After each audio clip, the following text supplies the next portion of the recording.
Good morning to you all, respected our judges, moderator, and my fellow debaters. I, Phuntsho Namgay, on behalf of my team, would like to stand for the motion on the topic that the global food industry should prioritize strengthening local food system, which will promote food sovereignty. To continue with my speech, I would like to define some of the key terms in our topic. Number one is local food system.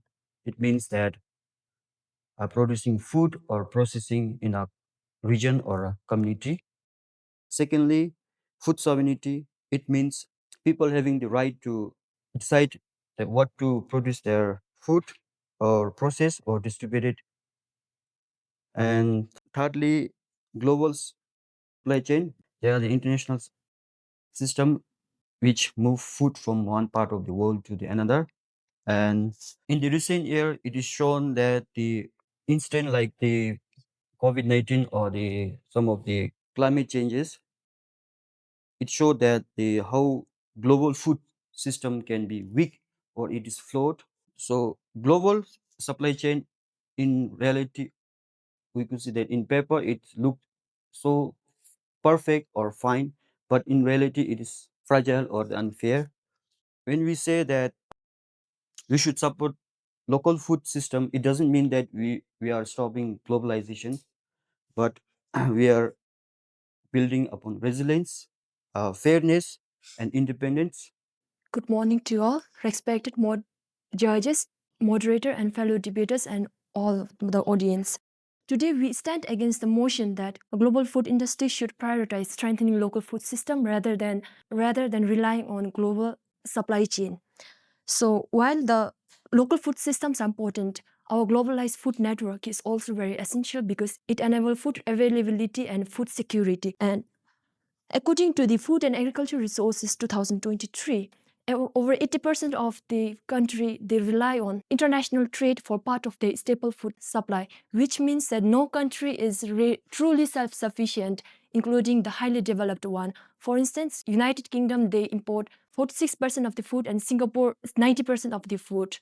And in case of Bhutan, RNR statistics 2023 find out that our country imports 70% of our food from India, including rice and vegetable.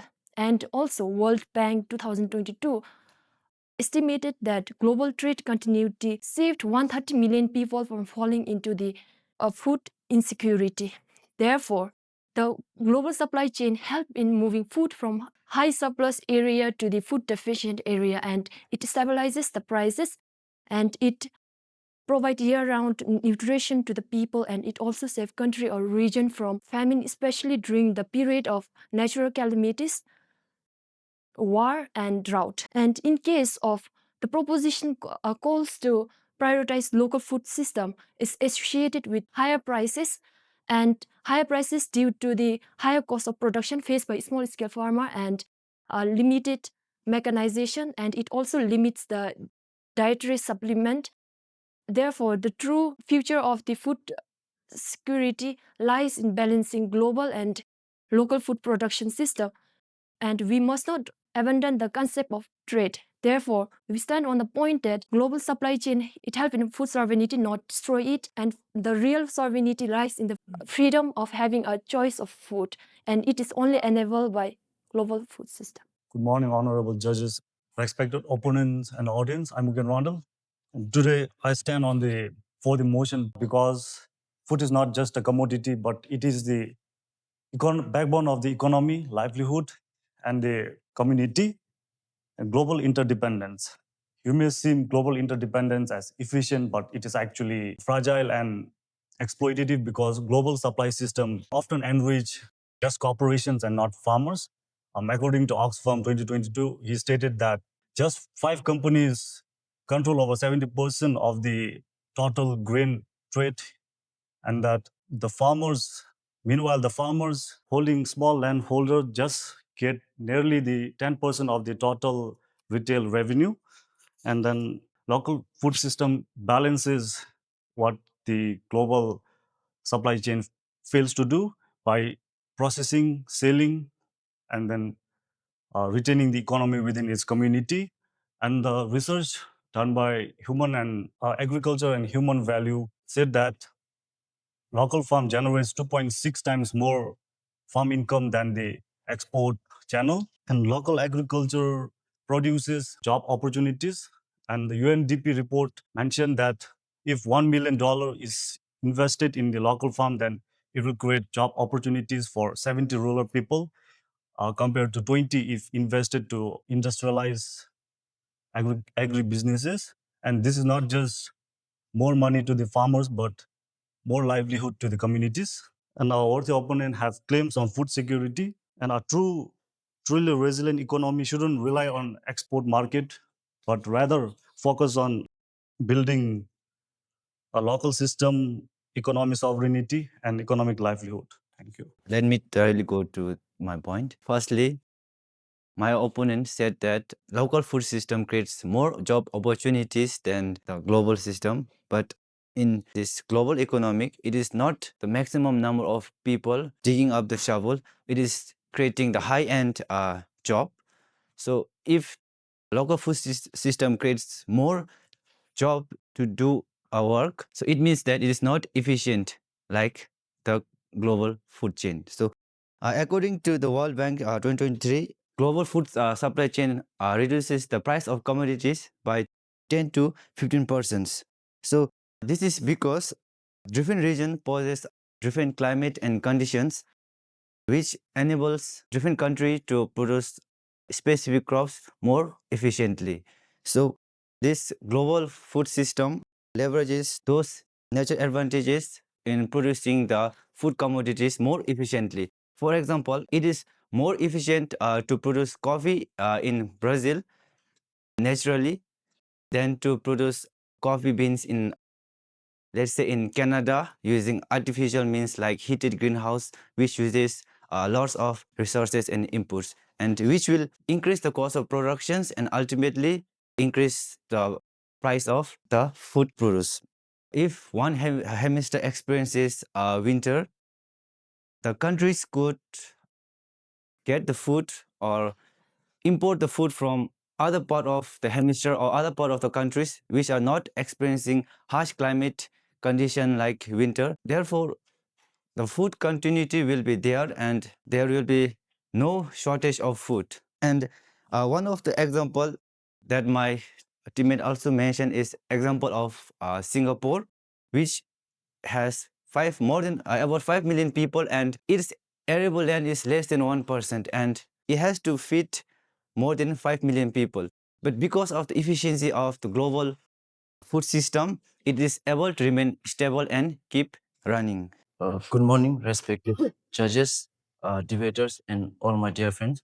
I'll directly go on with my stand. So I heard that our worthy opponent said about the affordability and the price regarding the global supply chain, and I don't think that the global supply chains will be affordable and cheaper compared to our local food system, because according to the Nature Food 2024, global food chain is very long and fragile, and it's also energy intensive. So, and when it is long, so it says that the imported meals travel at least 2,400 kilometers to reach to the consumers. When the food travels from one place to another, from continent to continent or countries to countries, every link and route at a cost, which means adding a price on the commodity. So the price of the commodity or food in case of global supply chain will be much more expensive than the local food. That is why I don't think that the global supply chain will be cheaper than the local food.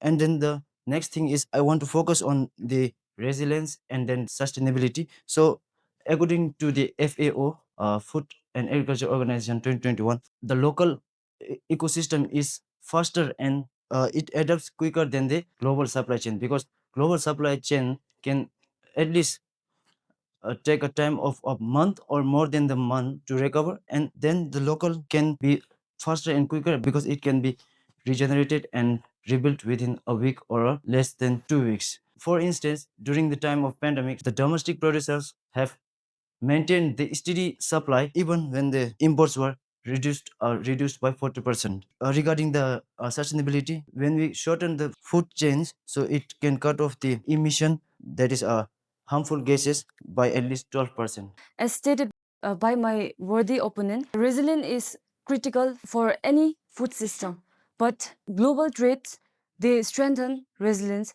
rather than weakening them. So, when one region experiences poor harvest or crisis, other countries can step in and supply foods. For example, in 2022, when India restricted the export of wheat, it caused concern among the importing countries. However, Australia, Russia, and Canada, they filled in the gap and kept the price stable. So this shows how the global trade distributes risks and protects the global food security. Trade also allows people in the areas with climates unsuitable for agriculture to enjoy diverse and nutritious diet. Without global supply chain, people residing in cold and dry regions would be cut off from the supplies. And conversely, a local system, they rely heavily on the stable weather and local condition. If a drought or pest outbreak happens in a community, it will affect the local food production, which will lead to the food shortage. And longer supply chain sounds fragile, but they create safety net through diversity. A diverse global network, they prevent collapse by sharing resources globally. Now, to conclude my point, global trade or corporations are not weaknesses, but they are the essential strength to protect us from shocks. The true resilience are cooperating and connecting across the borders, not isolation. Thank you. Good morning to you all. I strongly believe that strengthening local food system is a key to true food sovereignty, justice, and dignity. Food is not just a calories; it is the culture, identity, and dignity. When food becomes traded product controlled by a global producer, we lose our connectedness with the soil and culture. So, according to FAO, 75% of the world crop varieties disappeared due to monoculture and industrial farming. However, local food sovereignty can revive this through indigenous recipe and knowledge system and sustain both people and the planet. In Bhutan, farmer continues to produce traditional crops such as buckwheat in Bumthang and traditional varieties of rice in Wangdi and Punaha.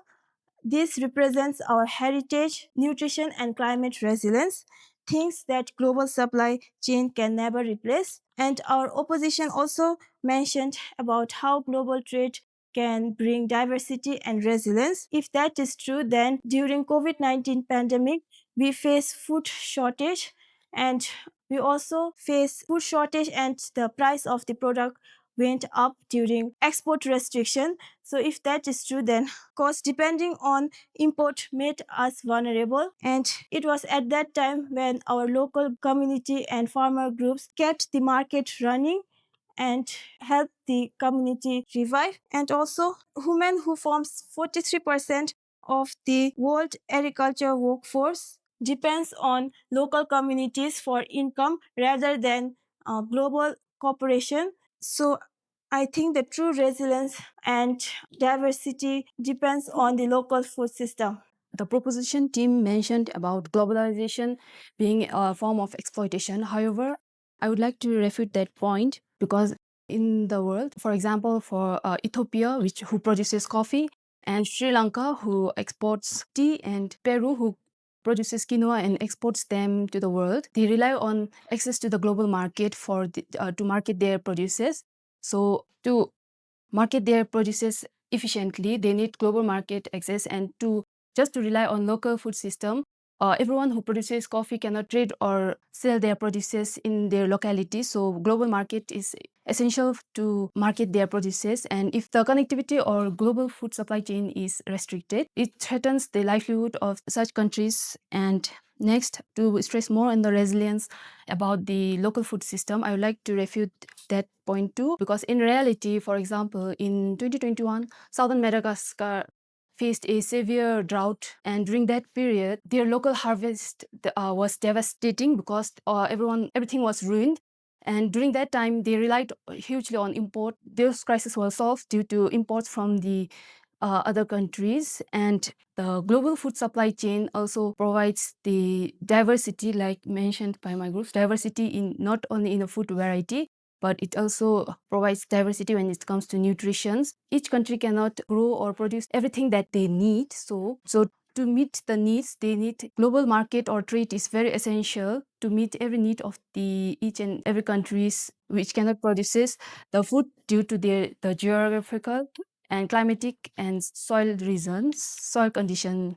And one of the opposition team mentioned about food shortages during COVID. So that is likely due to not because failure of a global food supply chain. It is mainly due to the restriction posed by the government itself, and it is more of a political issue. Honorable judges, my worthy opponent, and my dear audience, thank you for your arguments. My worthy opponents kept on praising the globalization for its efficiency and for feeding the world, but according to FAO 2023, more than 7 million people in the world still faces hunger. If the global trade really works well with everyone, then hunger wouldn't keep on rising. And it is also experienced during the crisis such as COVID-19 pandemic and the Ukraine and Russia war, whereby the trades were restricted and global and our local food system could have supported the food shortages. And relying too much on the global food supply chain can make us collapse, and strengthening on the local food production can ensure that a nation can keep themselves stable during such crisis and feed themselves without depending on global nations. We are not here to reject the global trade, but we are calling for a balance whereby we can let our global market exist but make our local food system lead, so that when crises occur, we can still rely on our local food system. My worthy opponent shared that import saved the Madagascar during its crisis, but I feel that import reliance can really create the vulnerability, whereby when events such as the global grain disruption in the year 2022, the import dependent nations such as Middle East and Africa faced severe food price spikes, and the local food system can save during this crisis. To conclude, I can share that local food system should be prioritized as it can help maintain our food security, and it can help strengthen our local communities, local farmers, by keeping the money in the hands of the farmers and not the corporations. And it can protect our environment as it has less carbon footprint, and it focuses on diversifying our farm rather than polluting the environment. Thank you. To conclude our team's stance, firstly, we would like to say that global food supply chain is the engineer of economic growth, and according to World Trade Organization report 2023, it sustains livelihood globally, millions of people's livelihood, and it also fosters the innovation and technology. And innovations such as cold logistics, genetic improvement programs, and precision agriculture were developed by the international corporations. And according to FAO, such innovations increased the food production by 60% since 1990. And food sovereignty do not depend on where food is grown, but how freely and fairly it flows in and around the country and internationally. On top of that, sovereignty isn't about self-sufficiency at all cost, but it is about freedom to choose a reliable source of food, both globally and locally. And when it comes to local food system, it was something that has been tried and tested by countries such as Albania and North Korea. However, Albania failed and North Korea is on its way to fail. And it is an ideology where monies are invested, time also invested, and they spent everything they have on it. And this ideology was something everyone has invested, tried, and tested, and failed. Thank you. To conclude our further motion stand, I'd like to say that this debate is not about rejecting the global trade, but It's about rebalancing our priorities and to build a local system which focuses on being resilient, fair, and sovereignty. I keep on saying that local food system secures food stability. It strengthens our rural economies and help make our local farmers achieve food sovereignty and food security. And it also helps preserve our culture and food sovereignty while protecting the environment. And lastly, we are not arguing about closing the global trade, but to open the opportunity for self reliance. And we can say that a strong nation begins with a strong local food base. And lastly, when crisis hit, it is not the global food system that saves the farmers, but it is the local food system that feeds the people in our nation. Thank you.